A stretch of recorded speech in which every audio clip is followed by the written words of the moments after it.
நான் எந்த ஆர்டரில் எழுதியிருக்கணும் அந்த ஆர்டர் தான் எழுதணும். இந்த 4 லெட்டர்ஸ் தான் கம்பைன் லெட்டர்ஸ். சுருக்கமாக என்ன?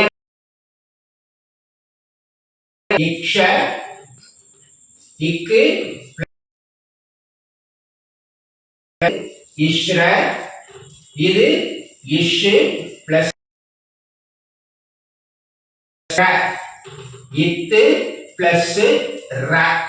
அடுத்தது இஜ்ன, சரி, இஜ் பிளஸ் ஞ. இதுதான் இந்த கம்பைன் லெட்டர்ஸோட எடுத்து வச்சுங்க. இது அடிக்கடி உங்களுக்கு கன்ஃபியூஷன் ஆகும். எப்படி உச்சரிக்கிறதுங்கிறத இந்த லெட்டர்ஸ் பார்த்துக்குங்க. சரிங்களா? ஆரங்கடி, காக்கா, கி, ரைட்டா? அதுக்கு போறதுக்கு முன்னால